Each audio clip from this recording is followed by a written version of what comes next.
enggak Pak Rektor, ekspresi mahabbah itu ya macam-macam. Dulu sahabat ya gitu, sahabat itu ada yang enggak kenal wajahnya Nabi sama sekali sampai akhir hayatnya. Ketika ditanya, loh kamu itu sahabat kok enggak tahu wajahnya Nabi? Saya enggak pernah berani memandang Nabi karena ijlalan Nabi, terlalu menghormati saya sehingga enggak berani memandang wajahnya. Ada sahabat yang penggaweannya dulu wajah Nabi sampai bisa nyifati alfiu faminunil hajib, sampai bisa nyifati detail karena dulu wajah Nabi itu ibadah. Ada seorang wali ditanya, kalau kamu di surga ingin nggak melihat Allah? Enggak. Loh, tapi semua orang ingin melihat Allah. Unazzihu dzalikal jamal an-nadhari misli, ben gak elek-elek Allah tak delok terima aku. Wong ra jelas. Berarti kamu kok delok pengiran. Banyak. Jadi justru tapi karena saking takzimnya. Enggak lah, mosok sak aku kok.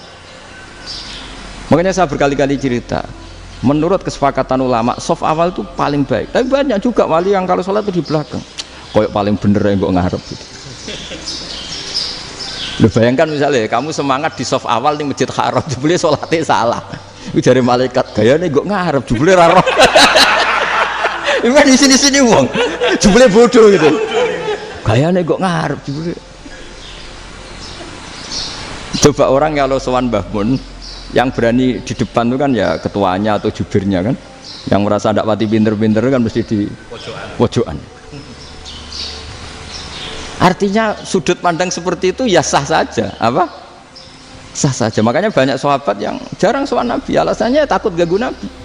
Banyak yang sering sowan Nabi, alasannya seneng Nabi. Yang sowan ya seneng Nabi, yang enggak sowan alasannya seneng. Loh, Nabi itu tokoh, punya keluarga, punya anak. Kalau saya sering sowan berarti sering ganggu. Yang sering sowan dia alasan ini khazanah kita harus istifadah.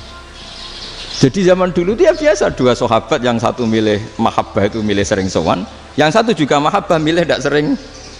Karena pertanyaannya bisa dibalik kan, sering sowan apa sering ganggu coba. Nabi Abedar, assalamualaikum. Nabi nimang cucunya, assalamualaikum. Ayo bener yang sowan apa bener yang enggak kalau seperti itu. Akhirnya terus diatur sedemikian rupa oleh Quran. Walau annahum sabaru hatta takhruja ilaihim lakana khairal lahum. Jadi sahabat kalau mau sowan Nabi ya nunggu di sufah. Kalau Nabi keluar berarti milik publik. Sekali masuk ke dalam tidak ada sahabat yang berani sowan. La tadkhulu buyutan Nabi illa ayyudzana lakum. Kalau soal sampai masuk dalam harus nunggu dipanggil.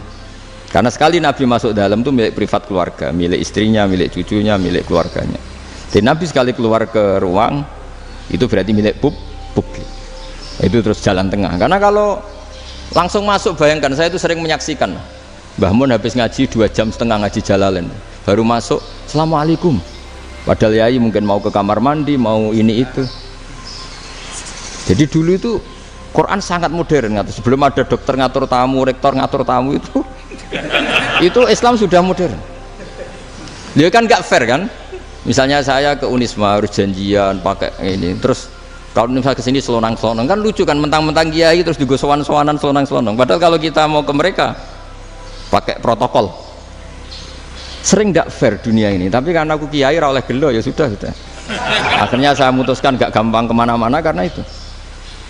Saya sering didatangi ajudannya menteri, Gus mau ada tamu dari Jakarta tanggal ini, mesti saya bilang, mereka milih tanggal yang mereka kosong, kok tidak mikir apa pas itu kosong.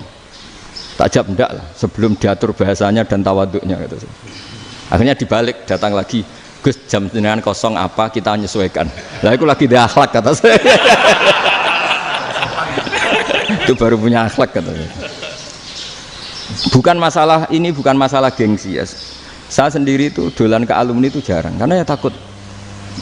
Kiai kan yo nganggur, jam 09.00 nganggur, jam 10 nganggur. Bisa saja alumni itu kerja di pabrik, bisa saja yang latihan ekonomi di pasar.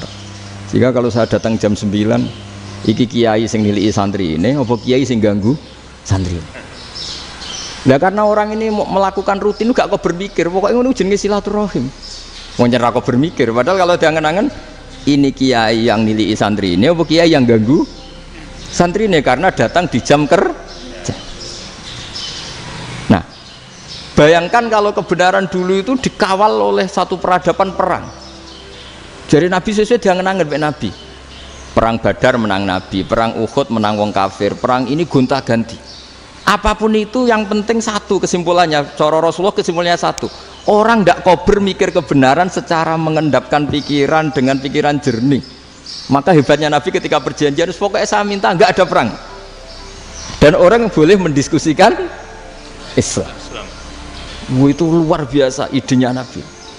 Karena bawaan perang itu orang kan nggak kober mikir. Ibarat seorang misalnya seneng satu perempuan, ketemu rivalnya langsung perang kan nggak mikir. Tapi kalau kau bermikir, dia ngenangen cawe wedok iku ora seneng aku. Untungnya apa untuk wong ayu ora seneng, malah mau loro hati. Terus sudahlah, buruan dialihkan kemana kan gitu. Itu nak mau amen WA nan tukaran lewat SMS atau tarung langsung ora kau bermikir. Tapi kalau kau bermikir, akhirnya berpikir nih, perempuan tadi sebenarnya yang disenangi siapa? Oke, ternyata senang Pak Erik. Sudah kita ngalah. Karena tidak ada nikmatnya kan menikahi perempuan yang sama sekali tidak mencintai kita.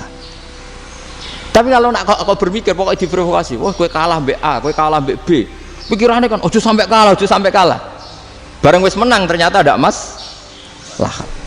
Nah bayangkan Islam itu seperti itu dulu, dipertarungkan. Doang Islam itu dinu aklin, agama yang diterima dengan akal sehat. Tapi sekarang ukurannya perang, yang menang berarti benar, yang menang benar, kan terus jadi repot. Itu Nabi tidak ingin, makanya Nabi ingin sudah lah, nggak ada perang. Nah makanya kata Imam Zuhri, fathul Islam terbaik adalah orang boleh diskusi tentang Islam dan tidak ada perang. Lagi-lagi penting, tidak perang itu penting, silmun itu penting, perdamaian itu. Setelah tidak ada perang, akhirnya fatafawadu fil hadis wal munazah, orang boleh diskusi apa saja, termasuk boleh adu polemik. Konsep satu Tuhan dan Tuhan banyak diperdebatkan. Akhirnya Nabi secara rileks bisa menjelaskan. Muhammad, urusan kita banyak, kalau Tuhannya satu tidak cukup, Tuhan harus banyak untuk menyelesaikan berbagai urusan. Ada Tuhan bagi rektorat, bagi macam-macam kan, ada Tuhan untuk ngurusi utang, ngurusi BPKB, macam-macam. Terus kata Rasulullah, enak saja Nabi jawabnya, ya kalau kamu punya majikan banyak, perintahnya beda-beda, kamu mangkel enggak, bingung enggak? Ya susah mat, kalau majikannya banyak, perintahnya beda-beda, kita jadi repot. Seneng mana? Seneng majikan satu. Ya sudah, Tuhanmu itu majikan kamu, kalau Tuhannya banyak perintahnya macam-macam, kamu yang repot. Akhirnya ya sudah mat, Tuhannya satu aja. Nah, itu ya barokahnya diskusi tadi, barokahnya enggak perang. Daraballahu mathalan rajulan fihi syuraka'u mutasyakisuna wa rajulan salamal lirajul hal yastawiyani masalah. Terus alhamdulillah. Jadi orang yang paling kafir pun saat itu taslim. Nah ini kembali ke kalimat la ilaha illallah. Saya tidak perlu provokatif, pasti teori saya itu benar. Bukan saya bilang benar itu karena sombong, enggak. Ini sesuai teks. Misalnya begini, benar enggak kelompok takfiri yang suka ngafirkan orang lain? Itu pasti tidak benar. Logikanya gampang. Orang yang kafir 70 tahun saja dengan melafadzkan la ilaha illallah menjadi muslim. Masa dengan kalimat yang sama yang muslim menjadi kafir? Itu logikanya kan enggak ketemu. Orang kafir 70 tahun untuk menjadi muslim disuruh baca apa? La ilaha illallah. Tapi gara-gara baca la ilaha illallah nyekel patok jadi kafir. Pertanyaannya, loh ini kalimat apa? Kalimat untuk mengkafirkan apa kalimat untuk mengislamkan? Karena yang kafir dengan kalimat itu menjadi Islam, ternyata yang Islam dengan kalimat itu menjadi kafir. Itu ketemu nggak? Cara logika itu kan nggak ketemu kan? Makanya cara pikirannya Abul Hasan Asyadzili, dan saya setuju pikiran itu. Istighfar ini boleh orang Jawa Timur protes karena kadang beda manhaj, tapi jangan protes saya, protes Abul Hasan Asyadzili, kualat mesti sampean. Ketua Torekoh napa? Sadziliyah. Cara madzhab Sadzili, dan Anda boleh berbeda madzhab, mencari khasnya wong kampus sing wani beda.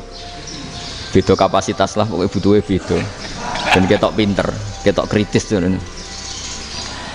Cara madzhab Abul Hasan Asyadzili itu gini Pak Rektor. Jadi istighfar itu baik, tapi ba'da kamali tauhid, setelah tauhidnya itu benar. Alasan beliau masuk akal. Ketika ada ayat fa'alam annahu la ilaha illallah wastaghfir li dzambik, bihadil kalimah. Jadi orang boleh istighfar setelah tauhidnya benar. Alasannya Abul Hasan Asyadzili begini. Qul lil ladzina kafaru iyantahu yughfar lahum ma qad salaf. Katakan kepada mereka yang kafir, sekali mereka tidak kafir maka otomatis dosanya masa lalu diampuni. Pertanyaannya, yang bisa menghentikan kekafiran itu kalimat apa? La ilaha illallah.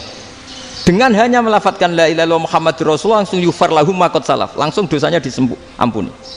Berarti yang menjadi pengampun dosa lah, penyebab pengampunan itu apa? La ilaha illallah. Itu bahkan orang kafir belum istighfar. Di ayat itu kan Allah enggak mensyaratkan setelah la ilaha illallah istighfar baru diampuni, enggak. Asal la ilaha illallah langsung yufar lahum ma qad salaf. Saya ulang lagi ya, jelas ya. Jadi kulil ladzina kafaru iyantahu yufar lahum maqad. Nah, sekarang iyantahu, mereka berhenti dari kafirnya. Syaratnya pakai apa? La ilaha illallah Muhammadur, itu langsung yufar lahum maqad. Artinya apa? Ghufranullah itu bisa didapat hanya dengan mujarrodut tauhid, yaitu hanya dengan melafadzkan kalimah thayyibah. Dan sahnya istighfar juga berdasar kalimah thayyibah itu. Misalnya gini, orang kafir sebelum Islam melafadzkan astaghfirullah, astaghfirullah, astaghfirullah, kira-kira diterima enggak? Enggak kan? Karena syaratnya istighfar ba'dat tauhid. Nah, makanya dalam mazhab Sadzili istighfar itu setelah la ilaha illallah. Karena cara pandang ya seperti itu. Jadi fa'lam annahu la ilaha illallah wastaghfir li dzambi. Jadi dengan kebenaran tauhid saja ini sudah cukup kita insya Allah layak diampuni. Karena innallaha la yaghfiru ayyusyraka bihi wa yaghfiru ma duna dzalika liman yasha. Jadi orang yang tauhidnya benar itu bisa diampuni Allah asal tauhidnya benar. Itu Allah ngendikan liman yasha wa yaghfiru ma duna dzalika liman yasha. Dawe Imam Suyuti walam yakun liman yastaghfir. Jadi orang yang bertauhid secara benar meskipun gak sempat istighfar itu tetap potensi diampuni. Karena bawaan tauhid itu sudah menjadi layak diampuni. Kayak orang kafir sekali ngelafatkan kalimat tauhid mbok gak istighfar langsung diampuni. Nah, karena melihat seperti itu terus orang berlomba-lomba memperbanyak jumlah ngelafatkan la ilaha illallah.